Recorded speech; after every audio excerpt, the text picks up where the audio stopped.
makuu mawili. Kwa wale tunaoandika tuandike. Magonjwa makubwa mawili ambayo ni ya saratani, ambazo saratani hizi zimekuwa zikiwa changamoto kubwa, sio tu kwa wilaya yetu ama kwa halmashauri yetu, sio tu kwa mkoa, sio tu kwa taifa, ila ni dunia nzima. Nitaanza na somo lile la kansa ya matiti. Kwa kitaalamu inaitwa breast cancer. Kansa hii inawapata sana wakina mama, maana kina mama ndio wenye matiti, si ndio jamani? Na sababu kubwa inayosababisha kina mama kupata kansa hizi ni uvutaji wa sigara uliopindukia, unywaji wa pombe uliopindukia, ambao mwisho wa siku una interfere au una mzima wa mwili na zile hormone katika ufanyaji kazi wa mwili wa mwanamke. Sasa utajuaje kama mama una dalili au una changamoto hii? Kwa sababu ni tatizo ambalo likiwaiwa kwa dalili za mwanzoni linatibika. Cha kwanza, mama anaweza akaona dalili za uvimbe kujishika.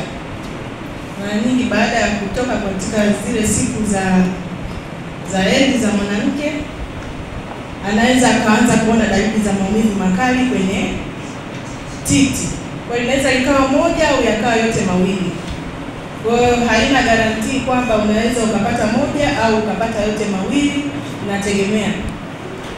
Sasa ukijishika unaweza kuona viuvimbe ambavyo vinakuwa vinauma, na mwanzoni vinapoanza vinakuwa haviumi, ila unaona tu uvimbe ambao sio wa kawaida. Kwa ukiona ule uvimbe, ni vyema ukachukua hatua kwenda hospitali ili uweze kuangaliwe na wataalamu, ili waweze kupima na kudhibitisha kama kweli huo ni uvimbe ambao unaweza kupata matibabu. Na mara nyingi vivimbe hivi huwa vinatibika. Ukienda kwa daktari atakupima, na kuna kipimo kinaitwa mammogram ambacho kinapimwa kama picha, itaangalia ule uvimbe umeenda hadi kiasi gani na una ukubwa gani, utafanywa operation na utakuwa vizuri. Sasa uvimbe huu usipotibiwa ukakaa muda mrefu, unaweza ukawa kansa. Sasa tunakuja kwenye kansa yenyewe. Mama ana kansa, anaweza kujijuaje? Kwanza ile shape la titi la mama. Tunajua shape la mama la titi niweza liko duara kama kifuu. Ukiwa umeenda umejifungua umezaa, litashuka kidogo kama shape kama ya papai au embe. Sasa hili shape ile titi la mama huyu naona linakuwa lina shape ambayo haieleweki. Lakini ukiangalia ile ngozi inakuwa ina vitundu kama vile chungwa lililoiva. Na rangi yake inakuwa inabadilika, inakuwa kama vile inaenda kwenye njano kwa kuelekea kwenye chungwa. Sasa kwa sababu ya rangi zetu ni weusi, utaona tu kuna rangi ambayo ni ya tofauti na titi lingine. Lakini utaona hata lenyewe uzito wake inakuwa kama na ugumu fulani ambao unakuwa sio sawa na titi lingine ambalo halijapata madhara. Lakini jambo jingine kwenye chuchu, naweza kuona ile chuchu inaanza haisimami, lakini inaweza kuwa imelala, lakini pia inatoa uchafu. Ambao uchafu huu unaweza kuwa wa njano wa majimaji ambao wakati mwingine unatoa harufu. Ukiona dalili hizi, basi kimbia kwenye kituo cha kutolea huduma za afya ili uweze kupata matibabu. Lakini kwa mwanzo nilivyoeleza, haiji tu ghafla, inakuja taratibu. Kwa hiyo ni vyema kuwa na taratibu za kujipima na kujiangalia kila wakati. Jikague kila mwezi. Unapokuwa umetoka kwenye zile shughuli zetu za msingi za kila mwezi, basi jiangalie. Jaribu kukagua titi lako. Ukiona kuna vitu ambavyo vimeongezeka ambavyo huna uhakika kama viko sawa, basi karibu sana katika vituo vyetu vya kutolea huduma ili tuweze kukuhudumia. Kwa hiyo ni upande wa kansa ya matiti. Na matibabu yake kama ambavyo nimesema, ukiwahi matibabu yanatibika na mama anakuwa salama, na unaweza kwenda na majukumu yako yote vizuri mpaka kazeeka na Mungu akakuchukua bila hilo changamoto. Lakini tujue pia kwamba kama kuna familia una ndugu mama au mashangazi walishakuwa na tatizo hili, na wewe unakuwa kwenye riski ya kuweza kupata hii changamoto. Kwa hiyo makini sana kuchunguza mara kwa mara. Hii itakusaidia wewe ili mwisho wa siku usije kafika kwenye ile stage ya mwisho ambapo sasa itabidi ukatwe ziwa ndio haya matibabu. Sababu ikishafika kansa itabidi utolewe ziwa lote, alafu uanze matibabu ya mionzi, uanze matibabu ya dawa na vitu vingine. Na matibabu hayo unakuta mara kama stage imeshakuwa ni mbali, yanakuwa hayana matokeo mazuri. Wengi wanafikia hatua na kufa kwa sababu vile vimelea vinaendelea vinasambaa, nasema ina metastasize kwenye viungo vingine, kwenye haja kubwa na maeneo mengine, na mwisho wa siku mtu anakuwa na hali ngumu ya kuweza kufanya majukumu yake kama kawaida. Lakini tujue tu madhara yake ni makubwa. Mwisho wa siku wengine ndoa zinavunjika, si ndio jamani? Mwanaume anaanza kuona huyu anapigana na titi moja. Na tunajua ni mambo mengine ya kina mama kwenye maumbile yao ya muhimu kwenye mambo fulani, si ndio? Wewe anaanza kukutafutia mbadala huko nje. Kwa hiyo tujitahidi sana na tujue kabisa kwamba haya ni maumbile yetu, ni mwili yetu, tuna haki sisi wenyewe ya kuyatunza.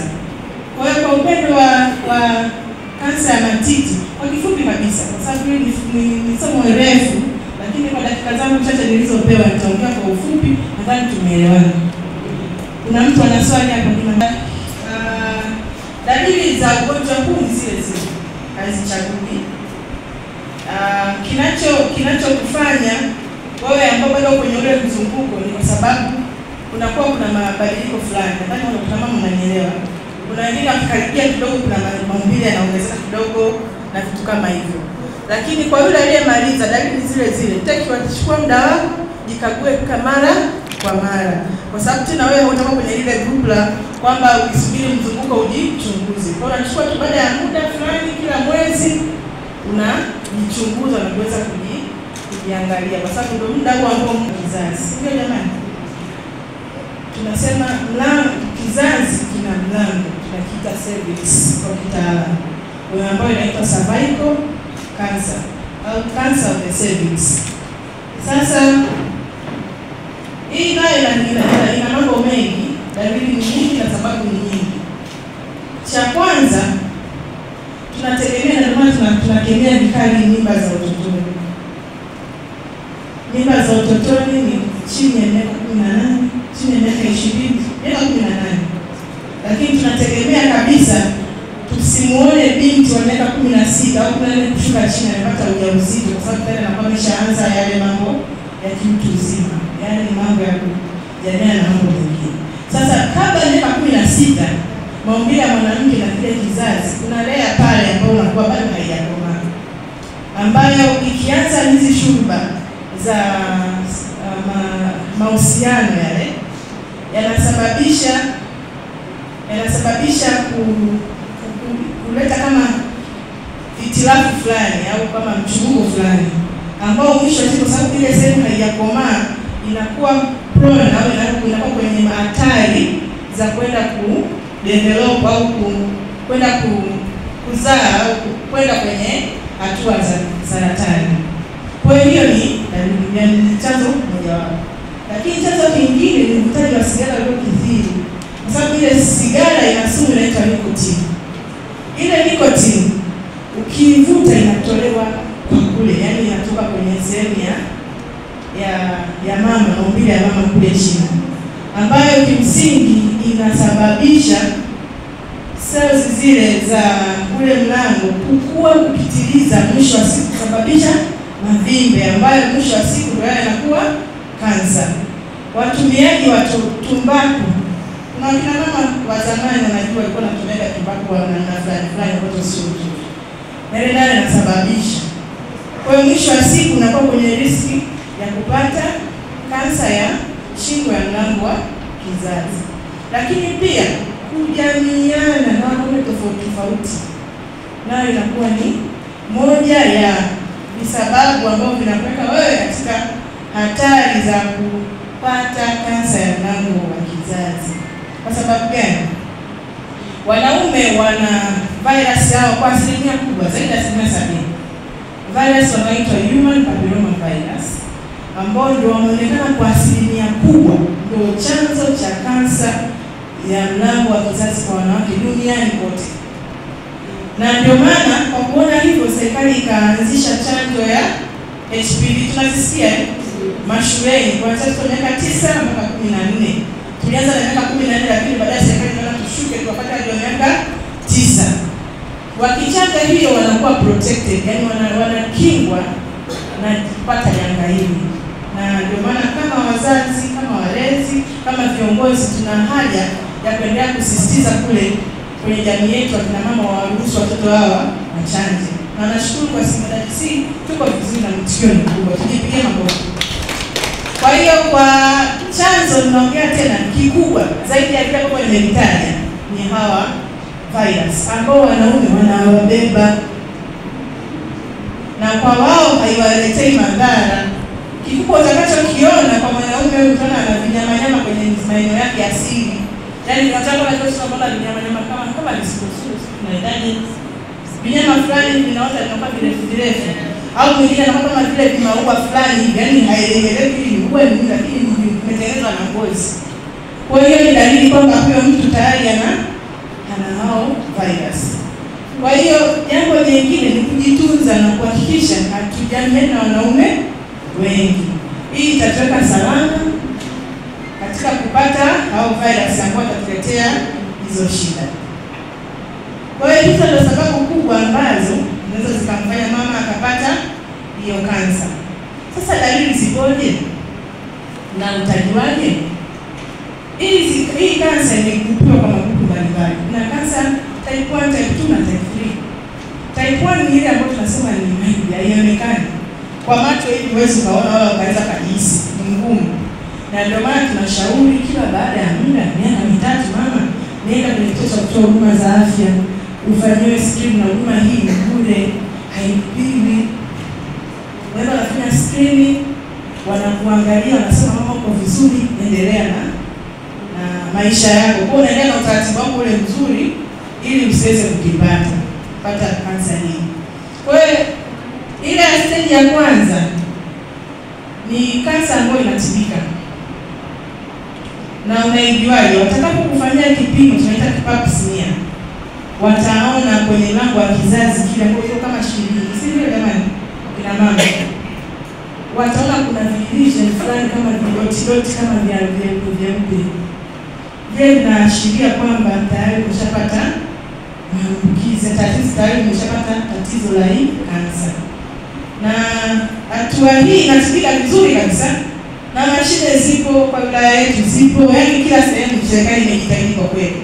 Kila sehemu matibabu haya yanafanyika na wataalamu wako wanatibu vizuri kabisa.